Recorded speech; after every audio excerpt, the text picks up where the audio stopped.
이로써 민족의 유산이며 민족 문화 연구에 귀중한 자료인 규장각 도서들을 체계적으로 보존 관리함과 더불어 국학 연구에 새로운 기반을 마련하게 되었다. 서울대학교 규장각에는 현재 국보 7종 7078책과 보물 8종 28책의 자료가 소장되어 있다. 국보와 보물로 지정된 자료는 국내에서 이미 그 희귀성과 가치를 인정받고 있는 자료들이다.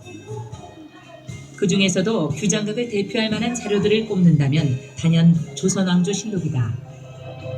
500여 년 조선 정치사뿐만 아니라 사회와 문화 전반, 서민의 생활상까지 담겨있는 귀중한 조선왕조실록.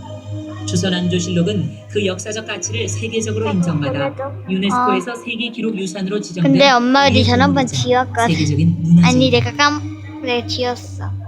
조선왕조실록은 네 전화번 후대까지 잘 알려줘. 남기기 위해 완성과 동시에 내부를 가능해 화재와 전쟁 등 만일의 사태에 대비해 각지에 분산 보관했던 것이다.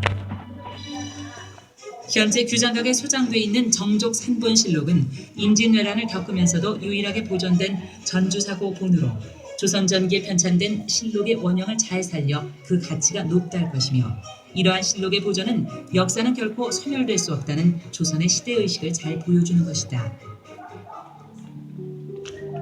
규장각에는 또 하나의 세계 기록유산인 승정원 일기가 있는데, 단일 기록으로는 현존하는 세계 최대의 역사 기록물이다. 조선시대 왕명 출납기관으로 비서실 역할을 한 승정원에서 1623년부터 1910년까지 장장 288년 동안 국왕의 공식 일정과 여러 사건들을 날마다 기록한 일기이다.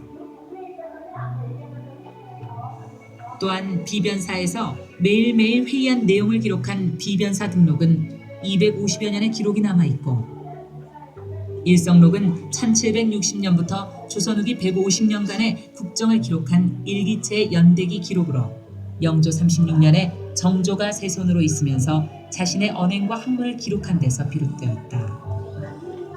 비변사 등록, 일성록, 승정원 일기는 조선왕조실록과 더불어 당시 상황을 전달해주는 체계적인 기록물로서 역사 연구에 있어 중요한 기본 자료로 폭넓게 활용되고 있다.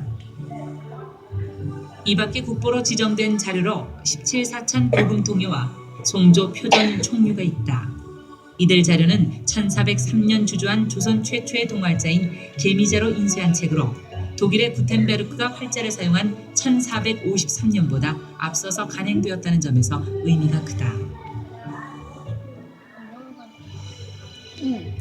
보물 자료로는 능엄경 언해, 모고자 수심결, 반야 바람일다 신경약소, 금강 반야 바람일경 등 모두가 불교 경전에 관한 것인데, 이를 통해 조선 전기에는 불교 경전 간행 사업도 활발히 이루어졌음을 알 수 있다. 이외에도 17세기 초반에 허준이 편찬한 벽역신방과 신찬 벽온방, 그리고 중국에서 수입한 세계 지도를 출판하기 위해 1860년에 만든 고려 전도 목판 석점이 보물로 지정돼 있다. 규장각 자료 중 의궤는 조선시대 국가에 관한 주요 행사를 기록과 그림으로 정리한 보고서 형식의 책으로서 훗날 사람들이 의궤를 참고하여 국가의 중요한 행사를 원활히 치를 수 있도록 지혜를 발휘한 것이다. 의궤에 기록된 주요 행사는 왕실의 혼인, 왕과 왕세자의 책봉, 왕실의 장례, 제사, 잔치, 국왕의 행차, 궁궐 건축 등 국가나 왕실 행사 전반에 관한 것이다. 이 의궤는 국가나 왕실의 어람용 의궤와 중앙관청이나 지방의 사고에 보관하는 일반 분산용 의궤로 구분된다. 특히 어람용 의궤는 고급 초주지에 붉은 선을 두르고 비단으로 표지를 만들어 왕실의 위엄을 더했으며, 일반 의궤는 저주지에 검은 선을 두르고 삼배를 쓰는 것이 일반적이었다.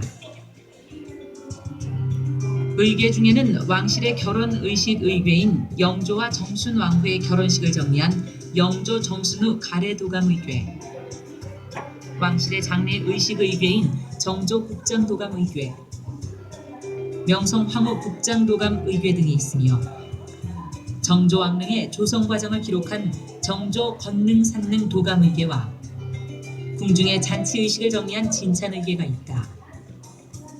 또한 화성을 축조한 뒤 공사에 관한 일체의 내용을 기록한 화성 성역의궤에는 성곽의 축조에 관련된 당시 문서와 참여 인원, 소요 비용, 건축 설계 등에 관한 기록과 그림이 일목요연하게 수록되어 있다. 의궤를 통해 또 하나 우리가 엿볼 수 있는 것은 철저한 기록 정신으로서 국가의식과 행사에 사용된 물품의 수량과 총 비용, 단차도를 그린 화원의 이름, 각 물품을 제작한 장인들의 이름까지 기록하여 이들에게 책임감과 사명감을 부여하였다. 이것은 국가의 행사를 완벽하게 기록하고 물품 하나하나의 비용까지 정리하여 국가 행사를 투명하게 하겠다는 의지의 표현이기도 하다.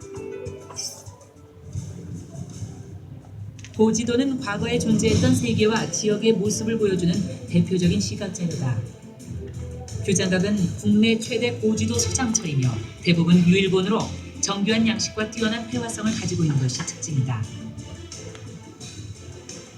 1402년에 제작된 혼일강리 역대 국도지도는 당시까지 알려진 구대륙을 표현한 현존하는 가장 오래된 세계지도인데, 이러한 조선 초기 세계지도 제작 전통은 16세기의 화동고지도, 정조대의 해동 삼국도로 계승되었고 18세기 중반 한반도의 윤곽을 실제와 가깝게 그려낸 정상기 정학령 부자의 동국지도를 거쳐서 1861년 김종화에 이르러 대동여지도라는 큰 업적을 이루게 된다. 대동여지도는 우리나라를 북쪽에서 남쪽으로 120리 간격으로 나누어 전체를 22층으로 만들고 각 층은 80리 간격으로 끊어서 병풍처럼 첩으로 만들었다. 한편 군현지도는 조선시대 행정구역인 부목군현을 그린 고지도를 회화적인 수법을 가미하여 표현한 것이 일반적인데, 1872년에 제작된 남원부 지도는 군현지도 중에서 걸작으로 손꼽을 수 있는 지도이다. 이외에도 기성전도는 19세기 말에 평양의 옛 모습을 생생하게 보여주고 있으며, 태조 이성계의 고향인 전주지도는 전주의 읍성과 주변의 산세, 관아 건물 등을 산수화풍으로 그린 작품이다. 또한 도성도는 18세기 서울의 모습을 담은 지도로 산수화풍으로 그려진 것이 특징이다. 서화는 서예와 회화를 아울러 가리키는 말로서 우리 조상은 시와 글씨, 그림이 결합한 것을 예술의 최고 경지로 인식하였다. 규장각 소장 필작품에서 주목되는 것은 역대 국왕들과 명필들이 쓴 작품이다. 규장각은 왕실 도서관이었던 만큼 역대 국왕의 친필과 왕세자, 왕비 등 왕실 관련 인물이 쓴 필적이 많이 남아있다. 임목 왕후와 순원 왕후가 쓴 한글 편지와 시문, 흥선대원군의 친필이 남아있는 편지와 일기 등은 그들의 필적과 더불어 정신세계까지 엿볼 수 있는 중요한 자료다. 회화 자료에는 각종 기록화와 인물화, 산수화, 풍속화 등이 남아있는데, 기록화에는 1572년 의주에서 명나라 사신을 접대하는 모습을 그린 의순관 영조도, 청계천 준설공사를 마친 뒤 무예 시험 장면을 그린 준천시사 열무도, 1817년 효명세자의 성균관 입학 의식을 그린 익종대왕 입학도, 주담 유창의 송별의 장면을 그린 동문 송별도, 부산진과 해대포진의 전쟁 장면과 주변의 지리적 환경을 묘사한 임진 전란도 등 많은 자료가 소장돼 있다. 또한 인물화로는 선현 영정첩과 진신 화상첩이 남아있어 조선 후기 관료들의 모습을 살펴볼 수 있다. 이런 서화 자료들은 조상들의 높은 예술적 성취와 정신적 깊이, 그리고 당시의 역사, 문화, 인물, 의식, 풍속 등을 인식하는 데 큰 힘이 되고 있다.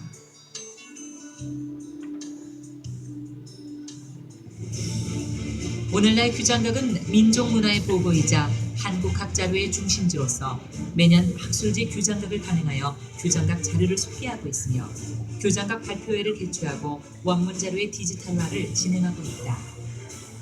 규장각의 주요 자료는 상설 전시실을 통해 접해볼 수 있으며, 특별한 주제를 정하여 특별 전시회를 개최하고 있다. 한편 규장각 자료의 전산화로 규장각을 직접 방문하지 않더라도 인터넷 접속을 통하여 다양한 자료를 이용할 수 있다. 서울대학교 규장각은 국내외의 모든 사람들에게 문을 열어놓고 있으며 규장각의 자료를 필요로 하는 모든 사람들에게 다양한 자료를 제공하고 있다. 이제 규장각은 한국을 대표하는 국학기관으로서 선조들이 이룬 기록정신과 창조정신을 계승하여 21세기 문화국가로 나아가는 국학연구의 구심점으로 거듭나고 있다. 규장각은 전통을 바탕으로 미래 사회를 열어가는 데 있어서 그 소임을 다해나갈 것이다. 일어나서